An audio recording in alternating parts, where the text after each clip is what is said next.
जय हिंद साथियों, आप सभी का स्वागत है विद्यालयपुर के इस यूट्यूब प्लेटफॉर्म पर, जिसमें फिर हम आपको लेकर आ गए हैं महिला पर्यवेक्षक भर्ती 2025 के लिए जो 5000 क्वेश्चंस की सीरीज चल रही है हमारी, जो कि आपके एग्ज़ाम आने वाला है 28 फेब से स्टार्ट होने वाले हैं, उनके लिए ये क्लास है।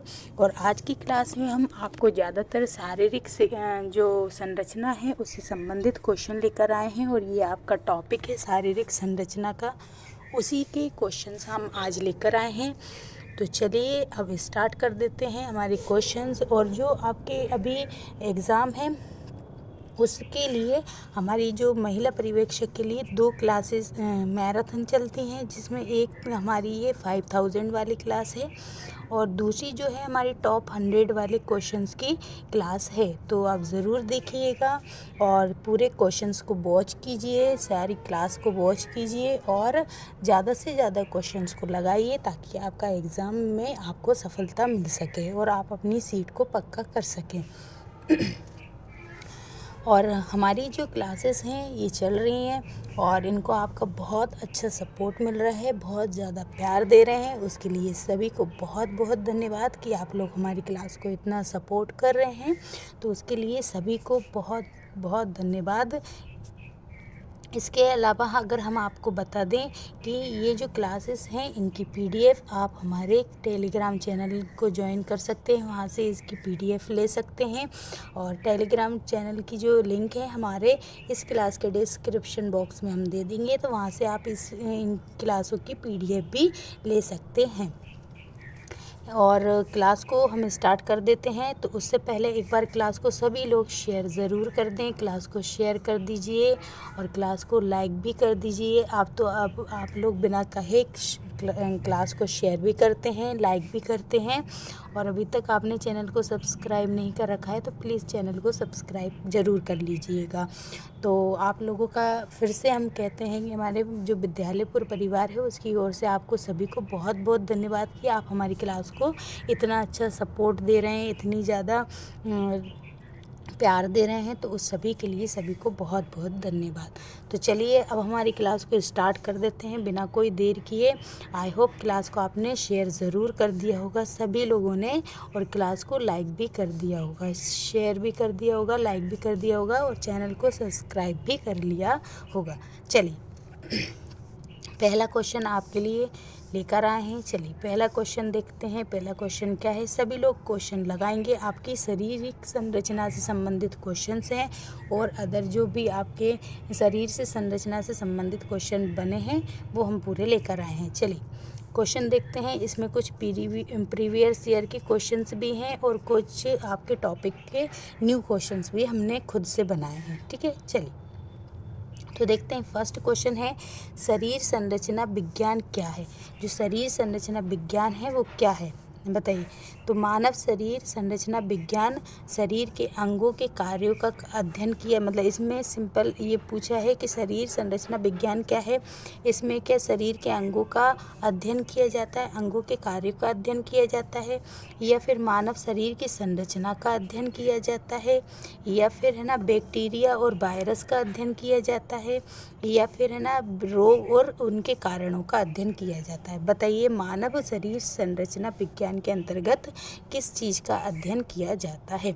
तो देखिए इसका राइट आंसर क्या हो जाएगा। इसमें हम क्या करते हैं, इसमें हम मानव के शरीर की संरचना का अध्ययन करते हैं। संरचना में क्या जाएगा, उसके आंतरिक और बाहरी अंग सभी का अध्ययन करते हैं मानव संरचना विज्ञान के अंतर्गत, है ना। तो देखिए इसका राइट आंसर वी हो जाएगा। और इसमें स्पष्टीकरण भी लिखा है कि मानव शरीर के रचना विज्ञान में मानव के शरीर की आंतरिक संरचना और बाहरी संरचना, है ना, और उससे संबंधित उसके शरीर के अंगों के बीच का, इन सभी का क्या किया जाता है, अध्ययन किया जाता है। ठीक है, चल नेक्स्ट क्वेश्चन देखते हैं। नेक्स्ट क्वेश्चन क्या है, सभी लोग आंसर लगाते हुए चलेंगे। ठीक है, और सभी लोग आंसर को कमेंट बॉक्स में लिखते हुए चलेंगे और बताएंगे कि आप कितने आंसर सही कर रहे हैं। ठीक है, सभी लोग आंसर को कमेंट बॉक्स में लिखते हुए चलेंगे और क्लास को शेयर करते हुए चलेंगे। नेक्स्ट क्वेश्चन देखते हैं। नेक्स्ट क्वेश्चन है कि मानव शरीर क्रिया विज्ञान क्या है। अब देखिए मानव शरीर क्रिया विज्ञान क्या है बताइए। तो देखिए फर्स्ट ऑप्शन है कि मानव शरीर क्रिया विज्ञान मन और व्यवहार का वैज्ञानिक अध्ययन, मतलब इसमें क्या मन और व्यवहार का वैज्ञानिक अध्ययन किया जाता है। या फिर मानव शरीर क्रिया विज्ञान में मानव शरीर की आंतरिक और बाहरी संरचना का अध्ययन किया जाता है। या फिर है ना मानव शरीर क्रिया में शरीर के अंगों का मतलब जो अंग होते हैं उनके कार्यों का अध्ययन किया जाता है। या फिर सूक्ष्म जीवों का अध्ययन किया जाता है। तो देखिए मानव शरीर क्रिया विज्ञान में क्या, तो मानव शरीर क्रिया विज्ञान में वही मानव के शरीर का बाहरी और आंतरिक संरचनाओं का अध्ययन किया जाता है। ठीक है, चलिए नेक्स्ट देखते हैं पूरे शरीर में, है ना, पूरे जो शरीर होता है उसके अंग के पूरे शरीरों का कार्य क्या कर रहे हैं, कौन से आंतरिक अंग कौन सा कार्य कर रहे हैं, बाहरी अंग कौन सा कार्य करते हैं, ये सभी का अध्ययन किया जाता है। ठीक है, चलिए नेक्स्ट क्वेश्चन देखते हैं। नेक्स्ट क्वेश्चन क्या है,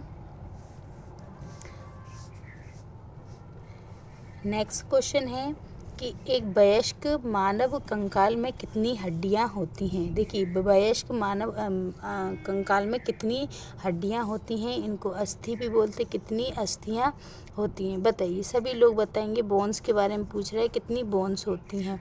205 होती हैं, 207 होती हैं, 209 होती हैं और 206 होती हैं। सभी लोग आंसर को कमेंट बॉक्स में लिखेंगे।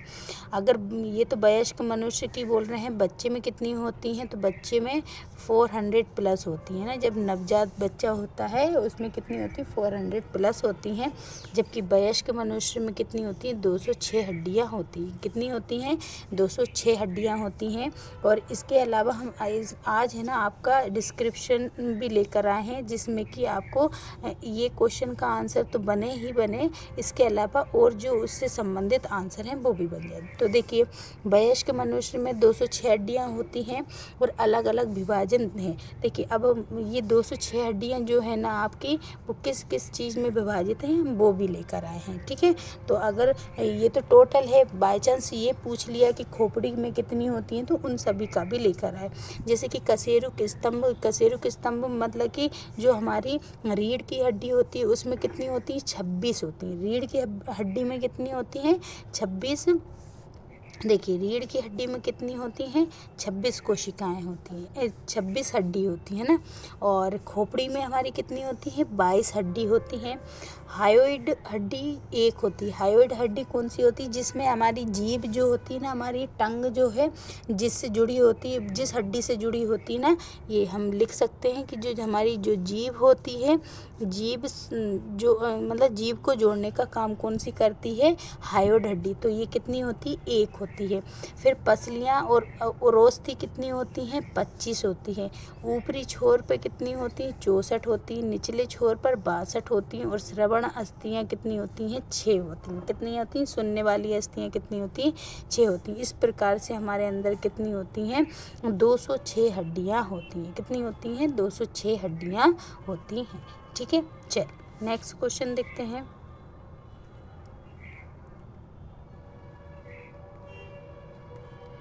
बताइए कि मानव कंकाल का निम्नलिखित में से कौन सा भाग मानव मस्तिष्क की सुरक्षा के लिए हेलमेट बनाता है। देखिए हमारा जो है ना हेलमेट बनाता है, कौन बनाता है, कि जो मानव की सुरक्षा, जो मानव का कंकाल जो रहता है, इनमें से कौन सा एक जो है मानव के हेलमेट की तरह काम करता है बताइए। कपाल करेगा, या टेम्पोरल अस्थि करती है, या हाइड अस्थि, या फिर मैंडिबल। बताइए मानव कंकाल का निम्नलिखित में से कौन सा भाग जो है मानव मस्तिष्क की सुरक्षा के लिए हेलमेट बनाता है। कपाल बनाएगा, या टेम्पोरल अस्थि बनाएगी, या फिर हाइड अस्थि बनाएगी, या फिर मैंडिबल बनाता है। तो देखिए इसका जो राइट आंसर हो जाएगा वो क्या हो जाएगा, कपाल। कपाल जो होता है वो क्या बनाता है, वो मानव कंकाल के मस्तिष्क की सुरक्षा के लिए हेलमेट बनाता है। ठीक है, अब देखिए कपाल से संबंधित अगर हम बताएं तो कपाल जो होता है, देखिए कपाल जो है ब्रेन बॉक्स, मानव खोपड़ी का बड़ा एवं खोखला हिस्सा होता है। जो कपाल जो है वो एक क्या है, ब्रेन बॉक्स है, इसको इंग्लिश में कहते हैं। और ये हमारी मानव खोपड़ी का जो खोखला हिस्सा होता है और बड़ा हिस्सा होता है, जो कपाल गुहा में मानव मस्तिष्क को घेरता है। जो कपाल गुहा में क्या करके रखता है, मानव मस्तिष्क को घेर के रखता है और उसकी रक्षा करता है। तो ब्रेन बॉक्स जो है वो क्या है, हमारे हेलमेट बनाने का कार्य करता है। चलिए नेक्स्ट देखते हैं कि मानव के टखने में कितनी हड्डियां होती हैं। बताइए, टखने में कितनी हड्डियां होती हैं? 7 होती हैं, 6 होती हैं, 9 होती हैं या फिर 8 होती हैं? सभी लोग आंसर देंगे कमेंट बॉक्स में कि क्या आंसर लगा रहे हैं आप लोग कि मानव के टखने में कितनी हड्डियां होती हैं। तो राइट आंसर क्या हो जाएगा, 7 हड्डियां होती हैं। कितनी होती हैं? 7 हड्डियां होती हैं मानव के टखने में। अब देखिए कौन कौन सी होती हैं। तो 7 हड्डियां कौन कौन सी होती हैं। सबसे पहले जाता है मनुष्य के टखने में को टार्सस भी कहते हैं। इसको क्या बोलते हैं, टॉर्सस भी बोला जाता है। इसमें 7 हड्डियां होती हैं जिन्हें टर्सल कहा जाता है, जो कि 3 पंक्तियों में व्यवस्थित होती हैं और जिनमें ग्लाइडिंग जोड़ होता है। इनमें कौन सी, तो जो टर्सस होती हैं, टॉर्सस हड्डियां होती हैं वो कितनी होती, 7 होती हैं। और इनमें है ना, ये 3 पंक्तियों में होती हैं और इस सभी को जोड़, इनके जोड़ को क्या कहा जाता है, इनके अंदर कौन सा जोड़ होता है, तो ग्लाइडिंग जोड़ होता है। कौन सा होता है, ग्लाइडिंग जोड़ होता है। ठीक है, चलिए नेक्स्ट क्वेश्चन देखते हैं। नेक्स्ट क्वेश्चन क्या है कि मनुष्य, 1 सेकेंड रुकी, चलिए मनुष्य में लंबी हड्डियों के जोड़ों पर निम्नलिखित में से किस प्रकार की उपास्थि मौजूद होती है। जो हमारी मनुष्य की जो लंबी हड्डियां होती हैं उनके जोड़ों पर निम्नलिखित में से किस प्रकार की उपास्थि मौजूद होगी। रेशेदार उपास्थि या हाइलिन या फिर लोचदार या फिर कैल्सीफाइड। बताइए किस प्रकार की जो हड्डियां हैं वो उपास्थियां जो हैं वो मौजूद होती हैं किस पे, मनुष्य की लंबी हड्डियों पर किस प्रकार की उपास्थि जो हैं मौजूद होती हैं। तो देखिए राइट आंसर क्या हो जाएगा, हाइलिन। कौन सी, हाइलिन प्रकार की जो उपास्थि होती हैं वो मौजूद होती हैं। ठीक है, लंबी हड्डी के जोड़ों पर हाइलिन प्रकार की जो उपास्थि होती हैं वो क्या होती हैं, मौजूद होती हैं। ठीक है, नेक्स्ट देखते हैं। नेक्स्ट क्वेश्चन क्या है, बताइए। नेक्स्ट क्वेश्चन है कि निम्नलिखित में से किस मानव लिगामेंट को बेगेलो का बाय आकार का लिगामेंट कहा जाता है। जो हमारे मानव में से मतलब इनमें से कौन सा मानव लिगामेंट है जिसे बिगेलो का बाय आकार का लिगामेंट कहा जाएगा। बाय आकार का लिगामेंट किसको बोलते हैं, ग्लेनोइडल लैम्ब्रम को या फिर इरिस्को कैप्सुलर को या फिर फेमोरल लिगामेंट को या फिर प्यूबो कैप्सुलर को। बताइए किसको कहा जाता है। तो राइट आंसर क्या हो जाएगा, सी। किसको कहा जाता है, फेमोरल लिगामेंट को। किसको, इलियोफेमोरल लिगामेंट को क्या कहा जाता है, बाय आकार का लिगामेंट। ये कौन से आकार का होता है, बाय आकार का होता है, इसलिए इसे बाय आकार का लिगामेंट कहते हैं।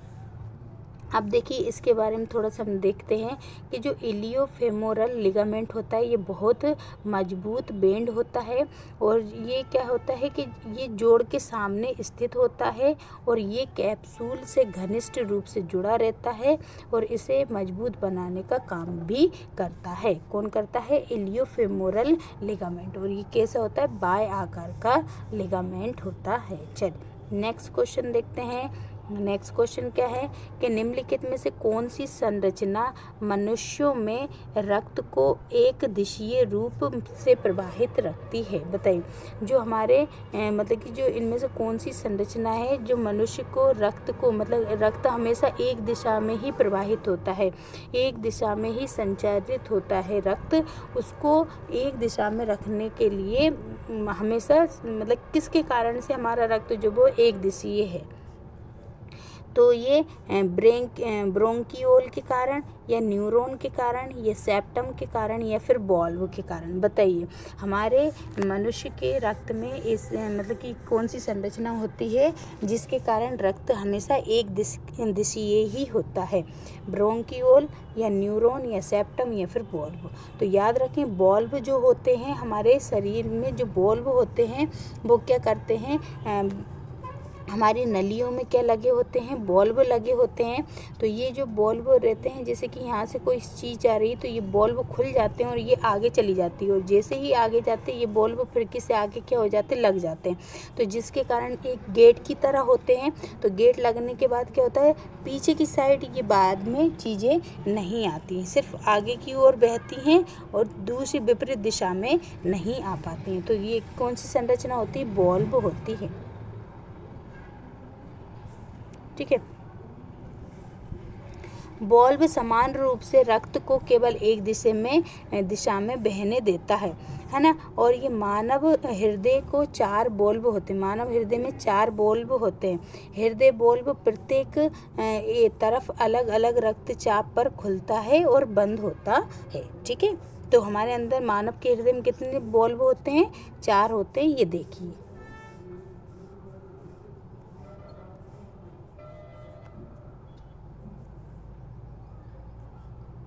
चल नेक्स्ट देखते हैं कि निम्नलिखित में से कौन सा मानव कंकाल का अपशेषी अस्थि का भाग है। जो मानव के कंकाल में, हमारे कंकाल में अपशेषी अस्थि कौन सी है, कपाल की या फिर कॉक्सिकस की या ग्रीवा की या फिर हंसली की, बताइए कि निम्नलिखित में से कौन सा मानव कंकाल का अपशेषी अस्थि का भाग है, कपाल या कॉक्सिक्स या फिर है ना ग्रीवा या फिर हंसली। तो देखिए राइट आंसर क्या है, कॉक्सिकस है। कौन सी है, कॉक्सिकस जो होती है वो मानव कंकाल की अपशेषी अस्थि का भाग होता है। किसका होता है, अपशेषी अस्थि का भाग होता है। ठीक है। अब देखिए ये क्या होती है, देख लेते हैं थोड़ा सा इसके बारे में कि अपशेषी संरचनाएं शरीर के अच्छा अपशेषी संरचनाएं कौन सी होती हैं।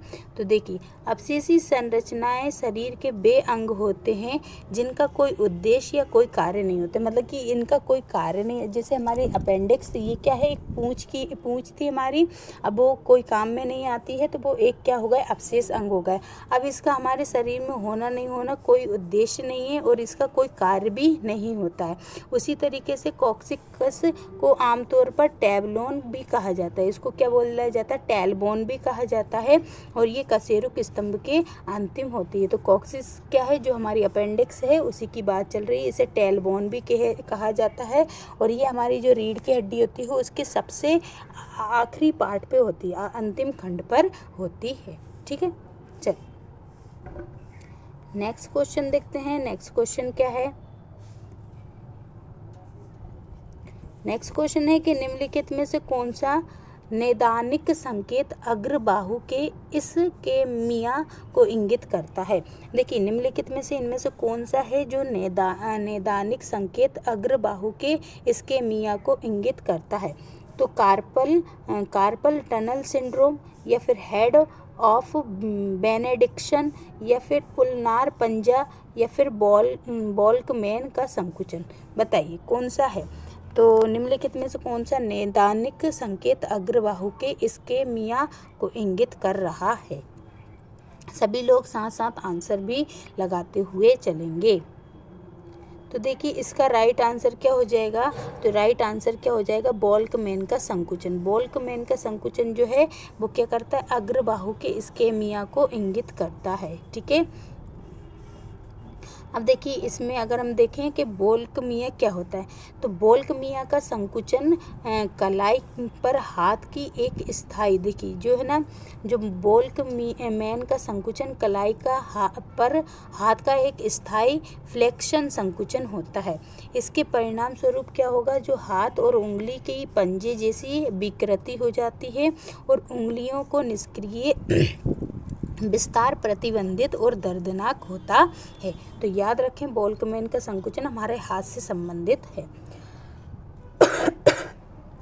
सॉरी, चलिए नेक्स्ट क्वेश्चन देखते हैं।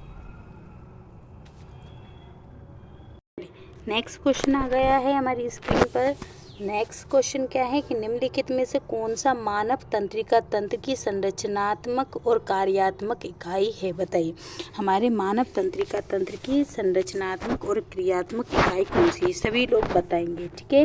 क्वेश्चन को जो आंसर है वो कमेंट बॉक्स में सभी लोग देंगे और क्लास को शेयर करते हुए चलेंगे, ठीक है। क्लास को लाइक भी करेंगे और चैनल को सब्सक्राइब भी कर लेंगे। तो बताइए, मानव तंत्रिका तंत्र की ये आईएमपी क्वेश्चन है। याद रखें, ये क्वेश्चन जो है वो आईएमपी क्वेश्चन है, ये प्रीवियस ईयर में आए हुए क्वेश्चन है, ठीक है। मानव तंत्रिका तंत्र की संरचनात्मक और कार्यात्मक इकाई कौन सी है? मस्तिष्क है, एक्सोन है, डेंड्रोन है या फिर न्यूरॉन है? सभी लोग आंसर देंगे कि क्या है। तो देखिए, राइट आंसर क्या हो जाएगा? न्यूरॉन। न्यूरॉन क्या होता है? हमारे तंत्रिका तंत्र की, किसकी? ये तंत्रिका तंत्र की क्रियात्मक और संरचनात्मक इकाई होती है, ठीक है। तंत्रिका तंत्र की कौन? न्यूरॉन। अच्छा, न्यूरॉन के बारे में अगर हम थोड़ा देखें तो न्यूरॉन क्या है? तो न्यूरॉन तंत्रिका कोशिका है। एक क्या है? तंत्रिका कोशिका है, जिसमें इसकी सभी शाखाएं होती हैं, ठीक है। ये तंत्रिका तंत्र की संरचनात्मक और कार्यात्मक इकाई होती है और मानव शरीर की सबसे लंबे आकार की कोशिका होती है। सबसे लंबे आकार की मतलब 100 सेंटीमीटर की होती है। कितने मीटर की होती है? 100 सेंटीमीटर की होती है, ठीक है। इतनी लंबी होती है और ये क्या है? एक तंत्रिका कोशिका है। कौन? न्यूरॉन। चलिए नेक्स्ट क्वेश्चन देखते हैं। नेक्स्ट क्वेश्चन क्या है? बताइए कि मानव मस्तिष्क में कार्पल्स कॉलोसम किससे जुड़ा होता है? जो मानव मस्तिष्क का जो कार्पस कॉलोसम होता है वो किससे जुड़ा होता है? 2 ऑप्टिक लोब से या हड्डी और मांसपेशी से या फिर 2 सेरेब्रम गोलार्ध से या फिर प्यूटिटरी ग्लैंड से के 2 लोब से? बताइए किससे जुड़ा होता है? जो मानव मस्तिष्क में जो कार्पल्स होते हैं, कार्पल्स कोलोसम है, वो किससे जुड़ा हुआ होता है? 2 ऑप्टिक लोब से, हड्डी और मांसपेशी से, 2 सेरेब्रल गोलार्ध से या प्यूटिटरी ग्लैंड ग्रंथि के 2 लोब से? बताइए, सभी लोग आंसर लगाते हुए चलेंगे कि इसका राइट आंसर क्या होगा। तो राइट आंसर क्या है इसका? राइट आंसर है जो 2 सेरेब्रल गोलार्ध से जुड़े होते हैं। ये किससे जुड़े होते हैं? 2 सेरेब्रल गोलार्ध से जुड़े होते हैं, कार्पस कोलोसम, ठीक है। देखिए, अगर कार्पस कोलोसम के बारे में बताएं आपको तो ये क्या होता है? कार्पस कोलोसम मस्तिष्क का एक हिस्सा होता है। ये किसका हिस्सा होता है? मस्तिष्क का, जो मस्तिष्क के 2 गोलार्धों के बीच संचार की अनुमति देता है और ये दाएं और बाएं गोलार्ध के बीच तंत्रिका संदेशों को प्रसारित करने के लिए भी क्या होता है? जिम्मेदार होता है, ठीक है। याद रखें, कोलोसम मस्तिष्क का ही एक भाग होता है, पार्ट होता है। चलिए नेक्स्ट देखते हैं। नेक्स्ट क्वेश्चन क्या है? नेक्स्ट क्वेश्चन बताइए कि मानव मस्तिष्क के निम्नलिखित में से किस भाग में श्वास को नियंत्रित करने के लिए एक केंद्र होता है? हमारा जो मानव मस्तिष्क होता है उसके किस भाग में श्वास को नियंत्रित करने के लिए एक केंद्र होता है? किसको नियंत्रित करने के लिए? श्वास को नियंत्रित करने के लिए एक केंद्र होता है। तो कौन सा होता है? मेडुला ओब्लांगेटा या फिर डायएनसेफेलोन या सेरेब्रम या फिर सेरिबेलम? बताइए कौन सा होता है? मानव मस्तिष्क के इनमें से कौन सा भाग जो है श्वास नियंत्रित करने के लिए एक केंद्र होता है? सभी लोग आंसर लगाते हुए चलेंगे। तो राइट आंसर क्या हो जाएगा? मेडुला ओब्लांगेटा जो होता है, मेडुला ओब्लांगेटा जो होता है वो श्वास को नियंत्रित करने का केंद्र होता है। क्या होता है? श्वास को नियंत्रित करने का केंद्र होता है। अगर इसके बारे में देखें, मेडुला ओब्लांगेटा के बारे में, तो ये क्या होता है? एक शंकु के आकार का न्यूरोनल पिंड होता है। ये क्या होता है? शंकु के आकार का न्यूरोनल पिंड होता है जो स्वायत्त कार्यों के लिए जिम्मेदार होता है और मस्तिष्क का यह हिस्सा हमेशा श्वसन और परिसंचरण का केंद्र होता है। ये किसका होता है? श्वसन और परिसंचरण का केंद्र होता है। ठीक है, चल नेक्स्ट क्वेश्चन देखते हैं। नेक्स्ट क्वेश्चन क्या है बताइए। मनुष्य में मेरु तंत्रिका के कितने जोड़े होते हैं? जो मेरु तंत्रिका होती है वो कितने जोड़े मिलते हैं? 33, 31, 13 या फिर 12? सभी लोग आंसर लगाएंगे कि मनुष्य के मेरु तंत्रिका में कितने जोड़े पाए जाते हैं। मेरु तंत्रिका में कितने जोड़े पाए जाते हैं? 33, 31, 13 या फिर 12? तो इसका जो राइट आंसर हो जाएगा वो क्या हो जाएगा? 31। कितने जोड़े मिलते हैं? 31 जोड़े मिलते हैं। मनुष्य के मेरु तंत्रिका में कितने जोड़े मिलते हैं? 31 जोड़े मिलते हैं। ठीक है, 31 जोड़े होते हैं मेरु तंत्रिका के। अच्छा, इसमें देखिए, अगर हम देखें 31 जोड़े में से कौन कौन सी चीज़ें होती हैं। देखो, स्पाइनल नर्व रीढ़ की हड्डी उत्पन्न होती है। जो स्पाइनल नर्व जो रहती है वो रीढ़ की हड्डी से निकलती। कहाँ से निकलती है? रीढ़ की हड्डी से स्पाइनल नर्व निकलती है। मनुष्य में जो है ये 31 जोड़े होते हैं। ये रीढ़ की हड्डी में ये जो नर्व ये कितने होते हैं? तो ये 31 होते हैं, जिसमें से 8 ग्रीवा में होती है। हमारी गर्दन में कितने होते हैं? 8 होते हैं। 12 कहाँ होते हैं? वक्ष में होते हैं। 12 जोड़े वक्ष में होते हैं। 5 जो है काठ में होते हैं। 5 जो है कास्थी में होते हैं। 1 अनुमस्तिष्क में होते हैं। इस प्रकार से टोटल मिलाकर 31 जो रहते हैं वो प्रत्येक जोड़ी रीढ़ की हड्डी को शरीर की विशिष्ट क्षेत्र से जोड़ती है। हमारी जो रीढ़ की हड्डी में ये सब होते हैं। कौन से? स्पाइनल नर्व जो होती है वो हमारी रीढ़ की हड्डी से उत्पन्न होती है। ये याद रखें आप। चलिए नेक्स्ट क्वेश्चन देखते हैं। नेक्स्ट क्वेश्चन क्या है? तो नेक्स्ट क्वेश्चन है कि निम्नलिखित में से कौन सी स्वाद कलिका मानव के जीभ में पार्श्व में के भाग में मौजूद होती हैं? तो देखिए, कड़वा, नमकीन या खट्टा या फिर मीठा। देखिए, हमारी जीभ जो होती है, जीभ होती है, यहाँ पे जो होता है जो बिल्कुल आगे की अग्रभाग पर क्या दिखाता है? तो अग्रभाग से हमको मीठा पता चलता है। क्या पता चलता है? मीठा पता चलता है। फिर जो बीच में, बिल्कुल बीच में जो रहता है, यहाँ से हमको क्या पता चलता है? तो यहाँ से हमको खट्टा पता चलता है। क्या पता चलता है? खट्टा पता चलता है।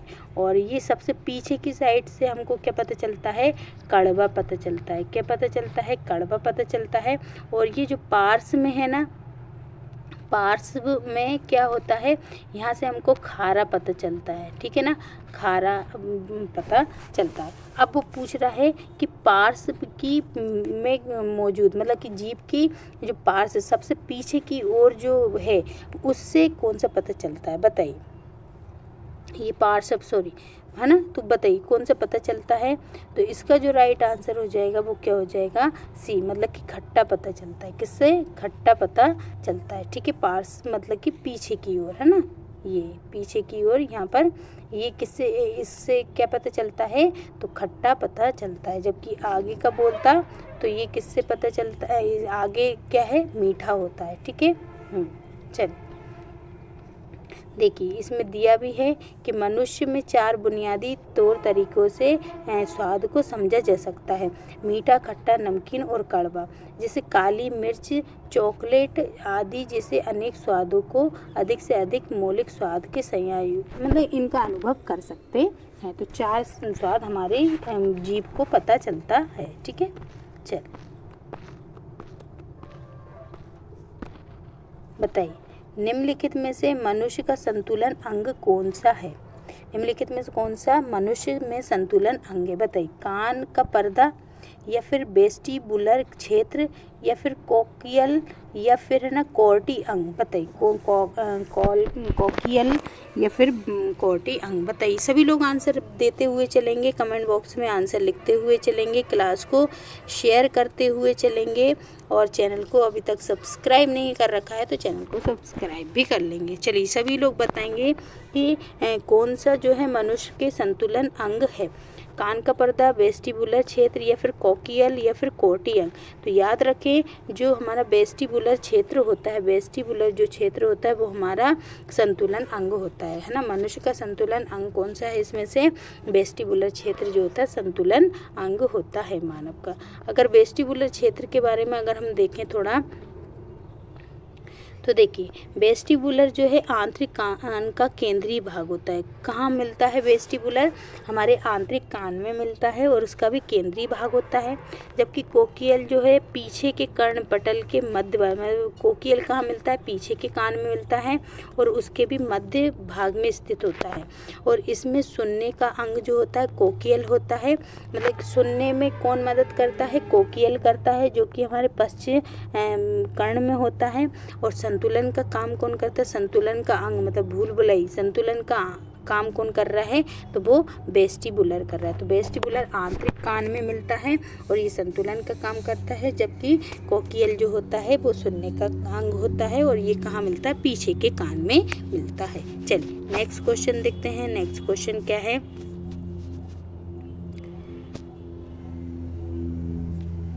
बताइए। पार्श्विका फुसफुस का आवरण निम्नलिखित में से कौन सा भाग मानव डायफ्राम के ऊपरी सतह को कवर करता है।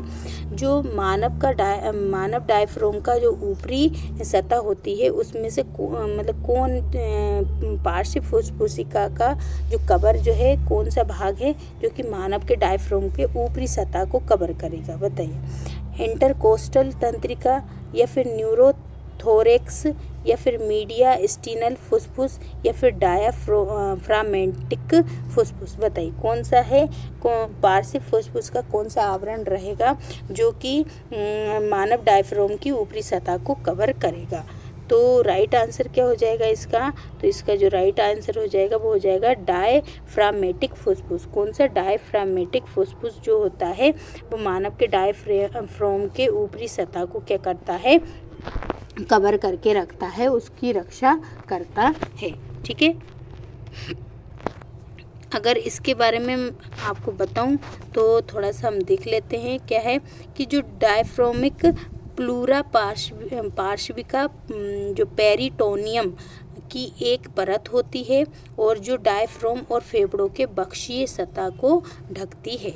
ठीक है, चल नेक्स्ट क्वेश्चन देखते हैं। नेक्स्ट क्वेश्चन क्या है, इसकी पीडीएफ भी आपको मिल जाएगी, हमारे टेलीग्राम चैनल को आप ज्वाइन कर सकते हैं, वहाँ से इसकी पीडीएफ मिल जाएगी आपको। ठीक है, बताइए निम्नलिखित में से कौन सा हार्मोन पेट के एसीएल का स्राव में मदद करती है। जो हमारे अमाशय से कौन सी अम्ल निकलता है, तो वो एसीएल अम्ल निकलता है।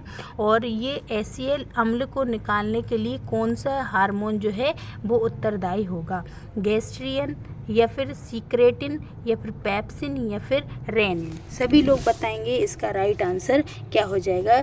कौन सा हार्मोन जो है वो एसीएल को पेट में स्राव होने में मदद करता है, गैस्ट्रिन, सीक्रेटिन या पेप्सिन या फिर रेनिन। तो देखिए इसका जो राइट आंसर हो जाएगा वो कौन सा है, गैस्ट्रिन।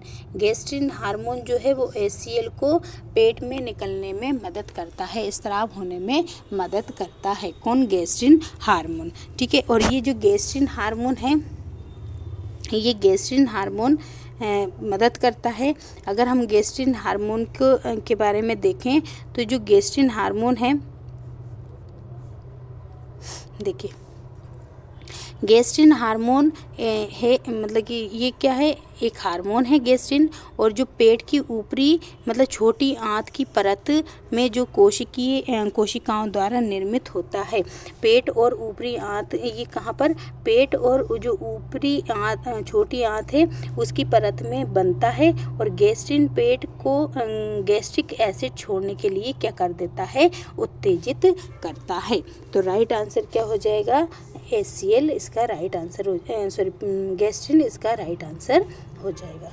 चलिए नेक्स्ट क्वेश्चन देखते हैं। नेक्स्ट क्वेश्चन क्या है, सभी लोग क्लास को शेयर करते हुए ज़रूर चलेंगे। ठीक है, चलिए बताइए, अग्नाशय में उपस्थित निम्नलिखित में से कौन सी कोशिकाएं इंसुलिन बनाती हैं? बताइए, कौन सी कोशिकाएं जो हैं इंसुलिन बनाएंगी? उपकला कोशिकाएं, यकृत की कोशिकाएं, जर्म कोशिकाएं या आइलेट कोशिकाएं? इनमें से कौन सी कोशिकाएं हैं जो कि अग्नाशय में क्या बनाएंगी? इंसुलिन बनाने का काम करेंगी। कहाँ पर? अग्नाशय में इंसुलिन बनाने का कार्य कौन सी कोशिकाएं करती हैं? सभी लोग आंसर को लगाते हुए चलेंगे। देखिए, इसका जो राइट आंसर हो जाएगा वो क्या हो जाएगा? जो आइलेट कोशिकाएं होती हैं वो क्या करती हैं? अग्नाशय में इंसुलिन बनाने का कार्य करती हैं। आइलेट कोशिकाएं जो हैं वो अग्नाशय में इंसुलिन बनाने का कार्य करती हैं। और इसके आइलेट जो कोशिका होती हैं अग्नाशय में छोटे मतलब कोशिकाओं में छोटे समूह में होती हैं। ये कैसी होती हैं? ये कोशिका के अंदर छोटे समूह में होती हैं। ठीक है, ये कोशिका में छोटे समूह में होती हैं और ये इंसुलिन बनाते हैं जो रक्त शर्करा के स्तर को नियंत्रित करता है। ये क्या करेगा? रक्त शर्करा के स्तर को नियंत्रित करता है। तो याद रखें, जो आइलेट कोशिकाएं होती हैं वो अग्नाशय में इंसुलिन को बनाने का कार्य करती हैं। चलिए नेक्स्ट क्वेश्चन देख लेते हैं। नेक्स्ट क्वेश्चन क्या है? बताइए, मानव प्लेसेंटा से उत्पन्न होता है। क्या उत्पन्न होता है? मानव के प्लेसेंटा से क्या उत्पन्न होगा?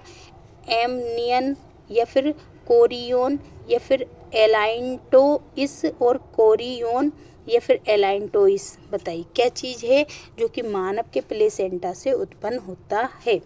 सभी लोग आंसर लगाते हुए चलेंगे, क्लास को शेयर करते हुए चलेंगे और चैनल को सब्सक्राइब भी कर लेंगे। बताइए, मानव प्लेसेंटा उत्पन्न होता है किस एमनियन? मानव प्लेसेंटा से क्या उत्पन्न होगा? एमनियन, कोरियोन, एलाइंटोइस और कोरियोन या फिर एलाइंटोइस? तो राइट आंसर क्या हो जाएगा? कोरियोन। सिर्फ कोरियोन उत्पन्न होता है। क्या उत्पन्न होता है?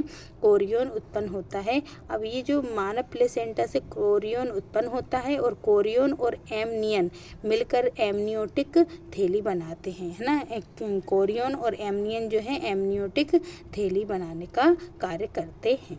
चल नेक्स्ट क्वेश्चन देखते हैं। नेक्स्ट क्वेश्चन क्या है?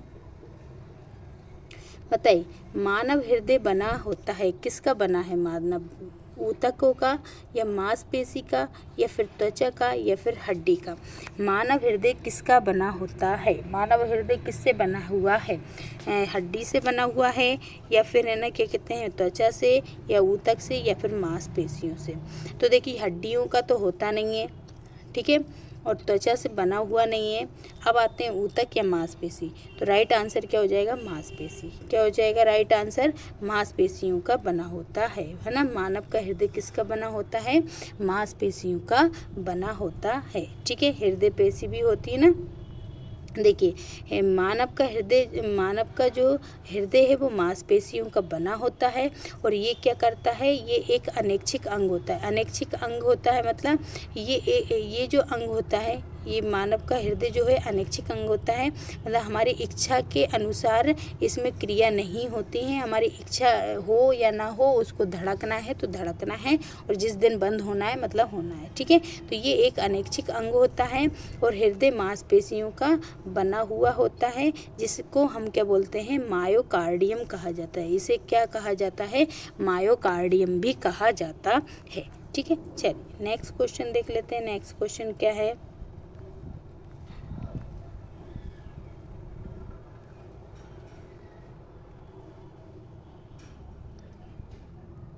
बताइए कि मानव शरीर की जो आंतरिक ध्वनियाँ को सुनने के लिए निम्नलिखित में से किस उपकरण का उपयोग किया जाता है? हमारे मानव शरीर में आंतरिक ध्वनि जो डॉक्टर वगैरह जो लगाते हैं, कान में लगाते हैं और फिर हमारे हृदय में लगाते हैं, उन आंतरिक ध्वनियों को सुनने के लिए वो किसका उपयोग करेंगे? स्फिग्नोमीटर का, मैनोमीटर का या फिर सक्शन डिवाइस का या फिर स्टेथोस्कोप का या फिर क्या कहते हैं रिफ्लेक्स हैमर का? बताइए किसका किया जाता है? तो मानव के शरीर के आंतरिक ध्वनियों को सुनने के लिए कौन सा उपकरण का उपयोग किया जाता है? स्फिग्नोमेनोमीटर का, सक्शन डिवाइस का, स्टेथोस्कोप का या रिफ्लेक्स हैमर का? तो देखिए स्पिग्नोमीटर का तो यूज़ कहाँ पर किया जाता है, भूकंप की तीव्रता नापने के लिए, है ना। और ये डॉक्टर जो जिसको उपयोग करता है वो होता है स्टेथोस्कोप। क्या होता है, स्टेथोस्कोप।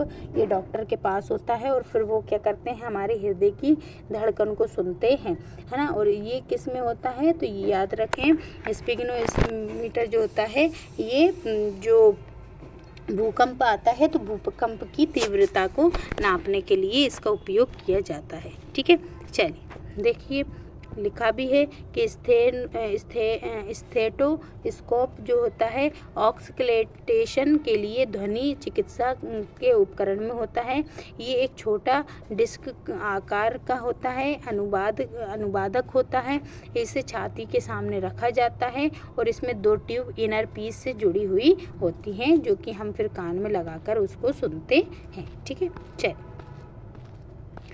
नेक्स्ट क्वेश्चन देखते हैं। नेक्स्ट क्वेश्चन है कि मानव शरीर में सबसे बड़ी ग्रंथि कौन सी है। सबसे बड़ी ग्रंथि पूछिए, मानव शरीर की सबसे बड़ी ग्रंथि कौन सी है। थाइमस ग्रंथि है, गुर्दा है, या फिर यकृत है, या फिर अग्नाशय है। बताइए कि मानव शरीर की सबसे बड़ी ग्रंथि कौन सी है।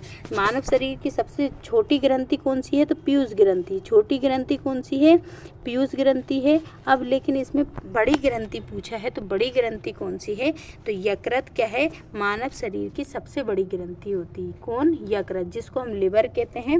लिवर क्या है, मानव शरीर की सबसे बड़ी ग्रंथि होती है। ठीक है, देखिए यकृत मानव शरीर की सबसे बड़ी ग्रंथि है और ये शरीर के दाईं ओर मौजूद होता है। ये कहाँ होता है, सीधे हाथ की ओर होता है। ठीक है, दाईं ओर मौजूद होता है।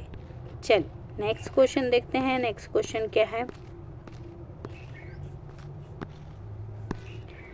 नेक्स्ट क्वेश्चन है कि निम्नलिखित में से कौन सी मानव कोशिका इंसुलिन का उत्पादन करती हैं। बताइए इनमें से कौन सी कोशिकाएं हैं जो मानव ये कहाँ पर, अग्नाशय में होता है ना। इसका उत्पादन कहाँ होता है, अग्नाशय में होता है इंसुलिन का। और वो कौन सी कोशिकाएं हैं जो इंसुलिन उत्पादन करती हैं। बीटा कोशिकाएं, एफ कोशिकाएं, अल्फा कोशिकाएं, या फिर डेल्टा कोशिकाएं। तो कौन सी कोशिकाएं हैं जो इंसुलिन उत्पादन करती हैं।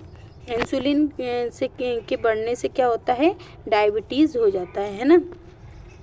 तो अल्फा कोशिकाएं जो हैं, अल्फा कोशिकाएं क्या करती हैं, इंसुलिन को उत्पादन करने में मतलब उत्पादन करती हैं ना। तो इंसुलिन का उत्पादन कौन सी करती हैं, अल्फा कोशिकाएं करती हैं।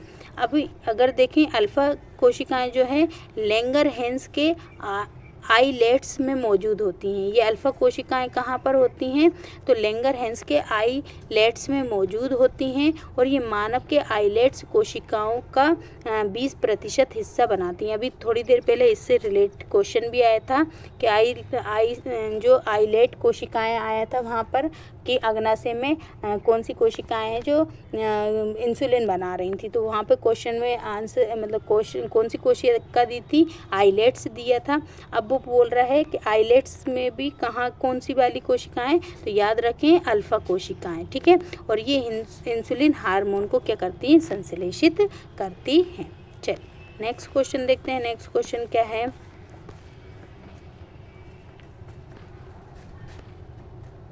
नेक्स्ट क्वेश्चन है कि ईआर में लिपिड दवाओं और अन्य हानिकारक यौगिकों का विषहरण करके किसके द्वारा मतलब विषहरण किसके द्वारा किया जाता है।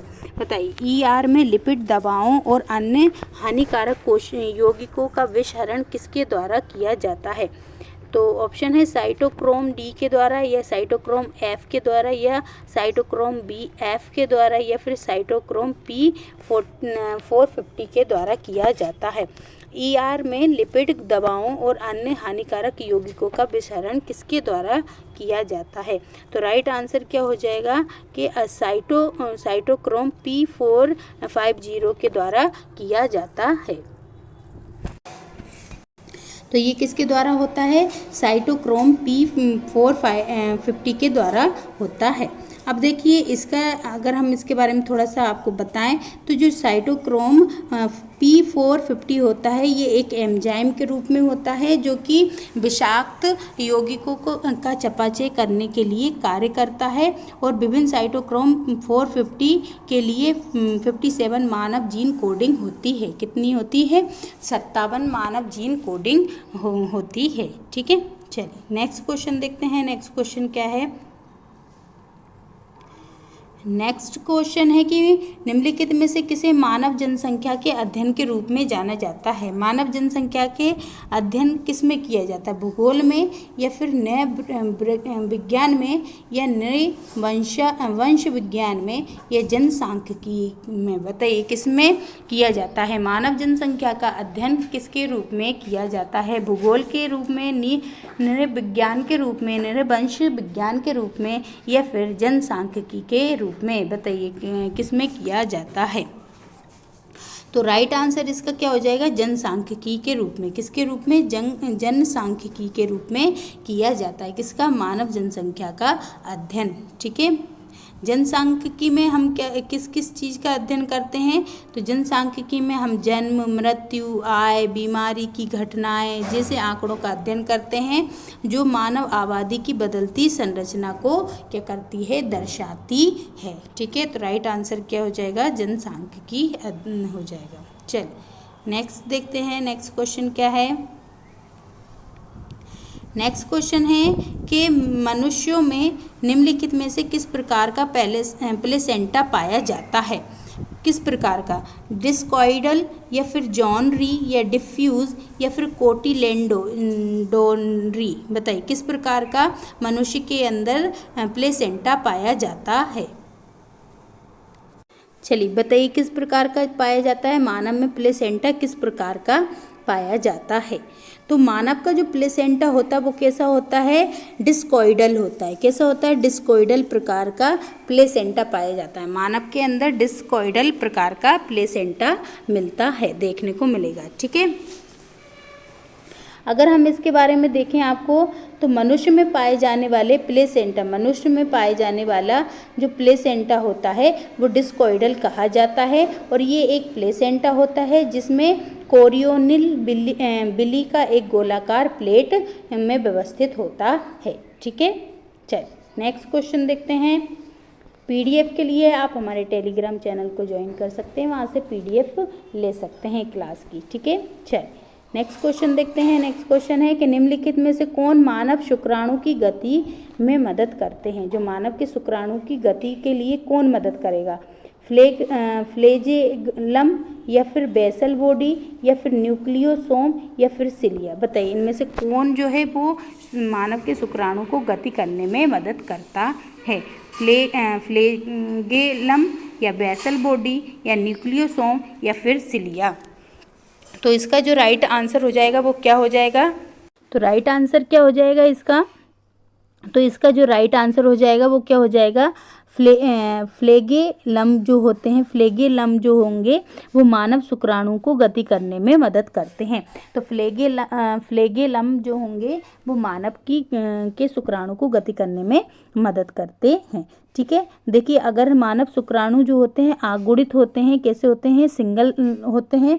ठीक है, हैप्लॉइड होते हैं, आगुणित होते हैं और मानव शुक्राणु फ्लैगेलम की मदद से चलते हैं और ये जो होते हैं शुक्राणु के पूंछ के क्षेत्र में पाए जाते हैं। शुक्राणु इस चम्मच के आकार का होता है और इस टाइप से ऐसे, तो ये जो पूंछ होती है उस क्षेत्र में क्या पाए जाते हैं? फ्लैगेलम पाए जाते हैं और यही शुक्राणु को चलने में क्या करते हैं? मदद करते हैं। चलिए नेक्स्ट क्वेश्चन देखते हैं। नेक्स्ट क्वेश्चन क्या है? नेक्स्ट क्वेश्चन है कि मानव अंडे का विभाजन है। बताइए मानव अंडे का विभाजन किस प्रकार से किया गया है? होलोब्लास्टिक और बराबर होते हैं या होलोब्लास्टिक और असमान होते हैं या आइसोब्लास्टिक होते हैं या फिर मेरोब्लास्टिक होते हैं? बताइए सभी लोग आंसर लगाएंगे कि मानव अंडे का विभाजन कितने प्रकार से, होलोब्लास्टिक और बराबर या फिर होलोब्लास्टिक और असमान होते हैं, आइसोब्लास्टिक होते हैं या फिर मेरोब्लास्टिक होते हैं? किस प्रकार के होते हैं मानव के अंडे?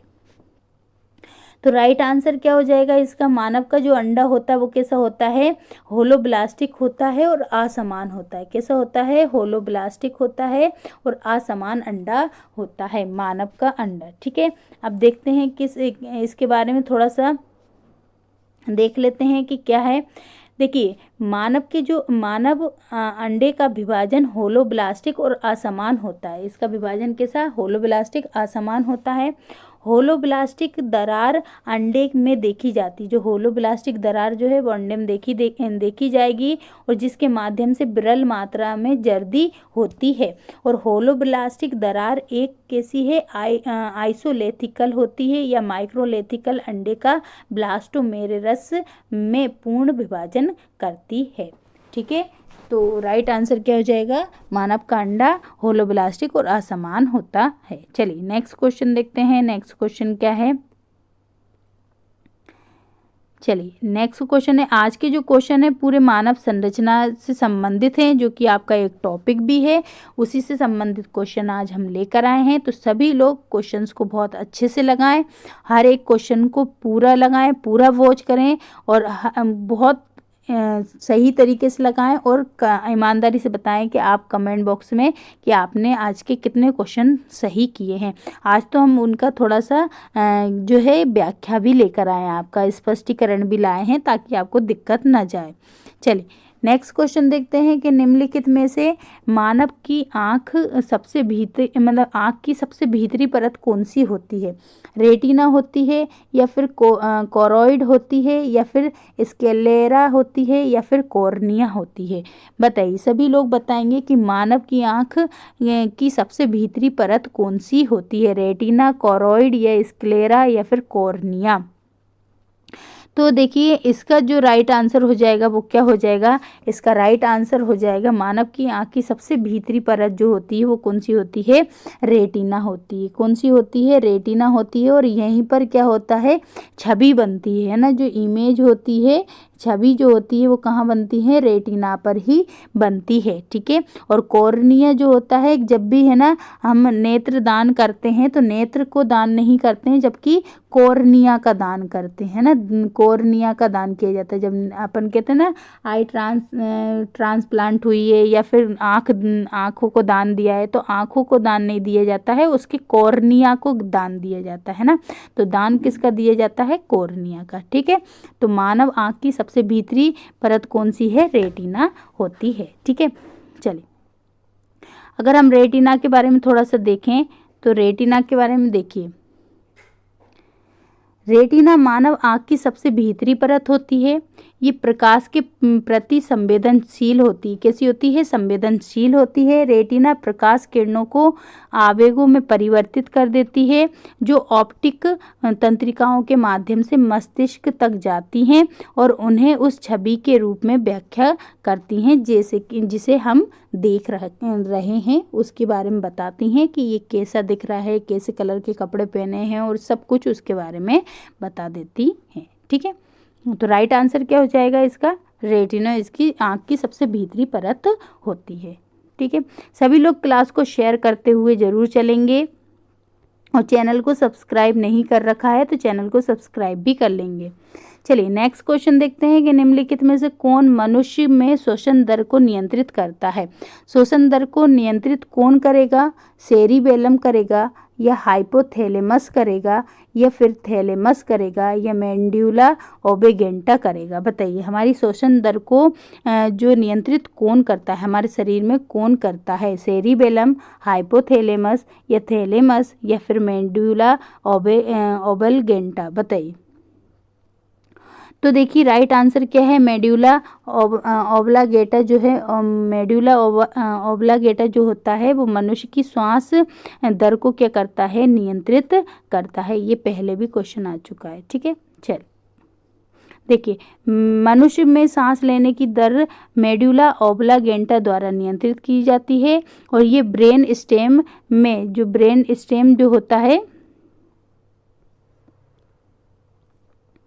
ब्रेन स्टेम में मौजूद होता है और ये मस्तिष्क का एक पूर्ण हिस्सा होता है। ये किसका, मस्तिष्क का एक पूर्ण हिस्सा होता है। ठीक है, कौन, तो ये मेड्यूला ऑब्लांगेटा। ठीक है, चलिए नेक्स्ट क्वेश्चन देखते हैं। नेक्स्ट क्वेश्चन क्या है,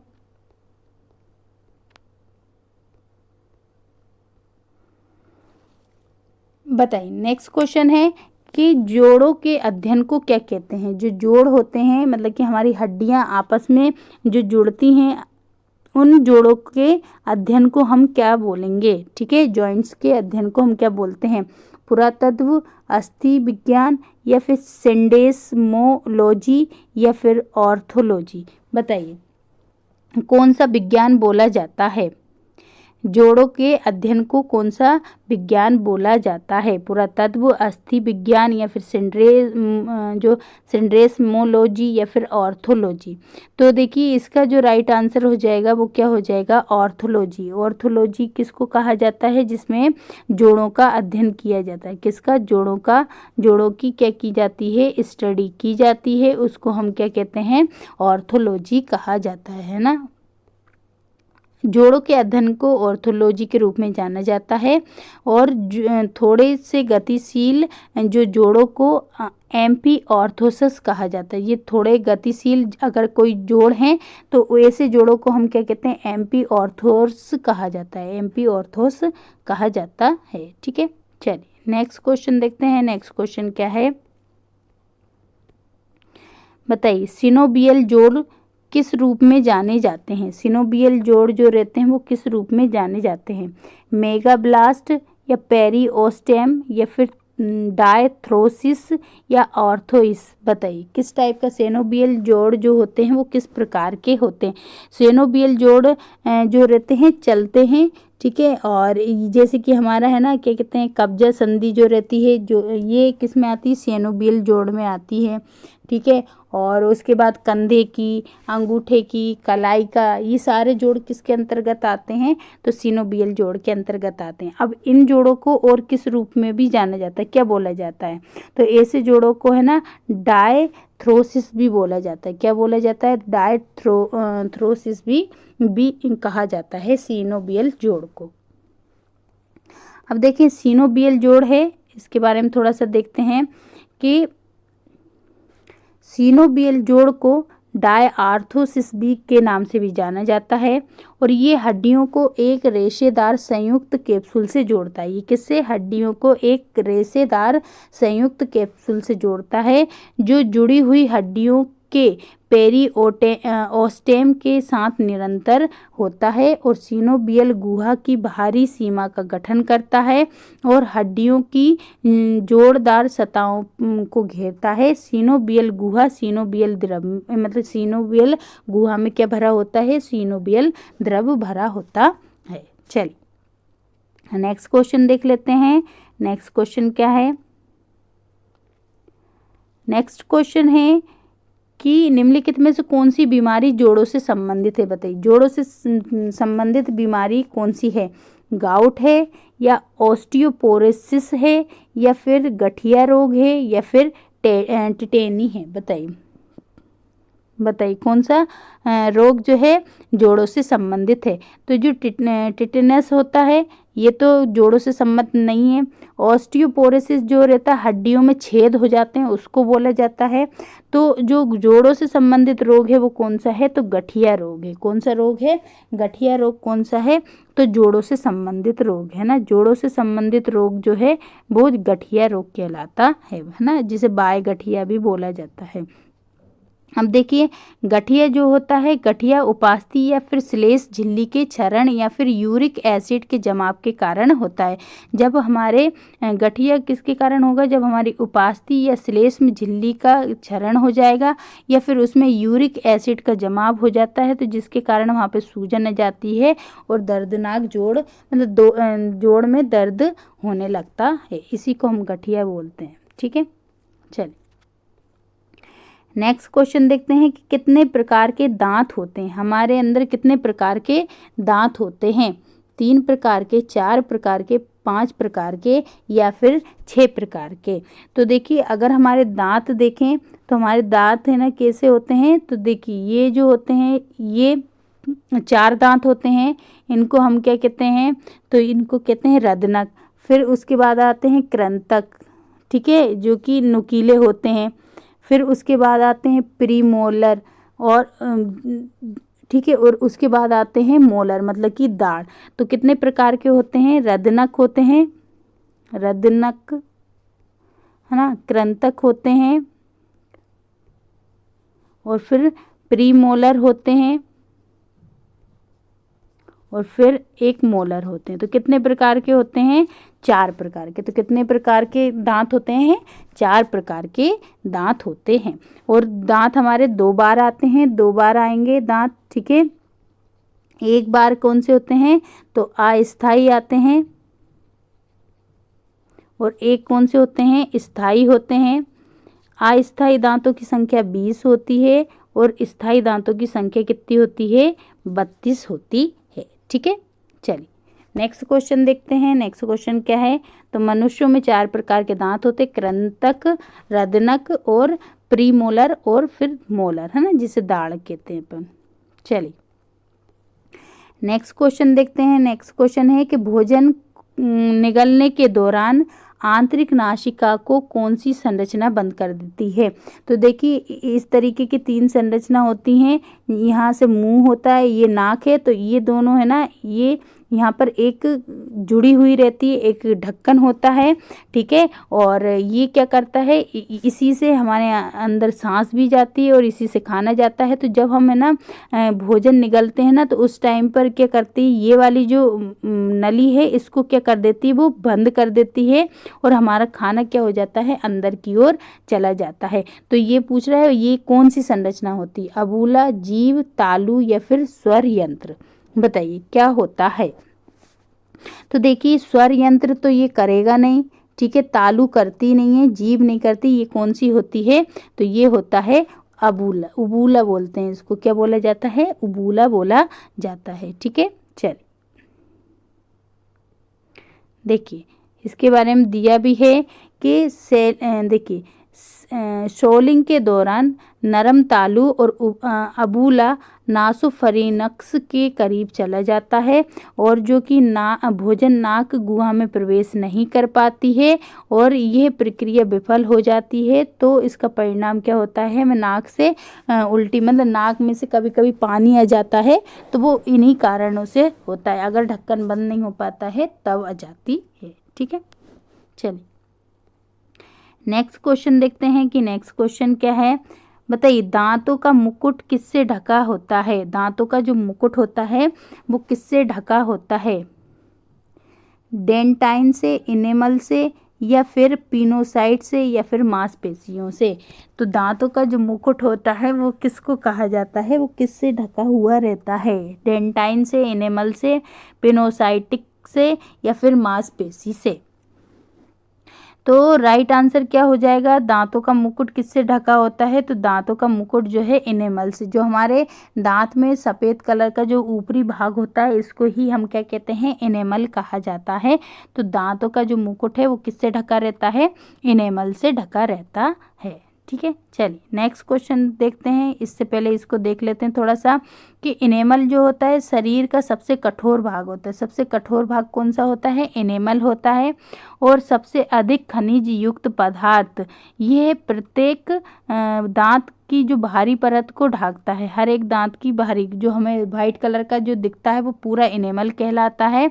और इनेमल मुख्य रूप से हाइड्रोक्सी पेटाइट खनिजों से बना होता है। किससे बना होता है? हाइड्रोक्सी पेटाइट खनिजों से बना होता है, ठीक है। चलिए नेक्स्ट क्वेश्चन देख लेते हैं। नेक्स्ट क्वेश्चन क्या है? चलिए तो ये लास्ट क्वेश्चन था हमारा आज का। तो आज के हमारे जो क्वेश्चन हैं आपको कैसे लगे ज़रूर हमें कमेंट बॉक्स में लिखकर बताइएगा। जाते समय क्लास को शेयर करके ज़रूर जाइएगा, और क्लास को शेयर भी कीजिएगा। क्वेश्चन पसंद आए तो क्लास को लाइक ज़रूर कर दीजिएगा सभी लोग, और क्लास को पूरा वॉच कीजिएगा। हर एक क्वेश्चन को लगाइए और देखिए आपको कितने क्वेश्चन बन रहे हैं, आपको कौन सा टॉपिक है जो आपसे बन नहीं पा रहा है, है उसको एनालाइज कीजिए। और ये क्लासों को आप जितना प्यार दे रहे हैं उतना ही देते रहिए और सपोर्ट कीजिए हमको, और क्लास को ज़्यादा से ज़्यादा शेयर कर दीजिएगा। और जाते समय अगर अभी आपने चैनल को सब्सक्राइब नहीं कर रखा था तो प्लीज़ चैनल को सभी लोग सब्सक्राइब भी कर लें, और जाते जाते क्लास को शेयर ज़रूर करके जाएं। और क्लास को अगर पसंद आए तो क्लास को लाइक भी ज़रूर कर दें। तो क्लास कैसी लगी ज़रूर कमेंट बॉक्स में लिखकर बताइएगा। हर एक क्वेश्चन का आंसर कमेंट बॉक्स में दीजिएगा। फिर मिलेंगे अगले क्वेश्चंस के साथ, तब तक के लिए सभी को जय हिंद साथियों।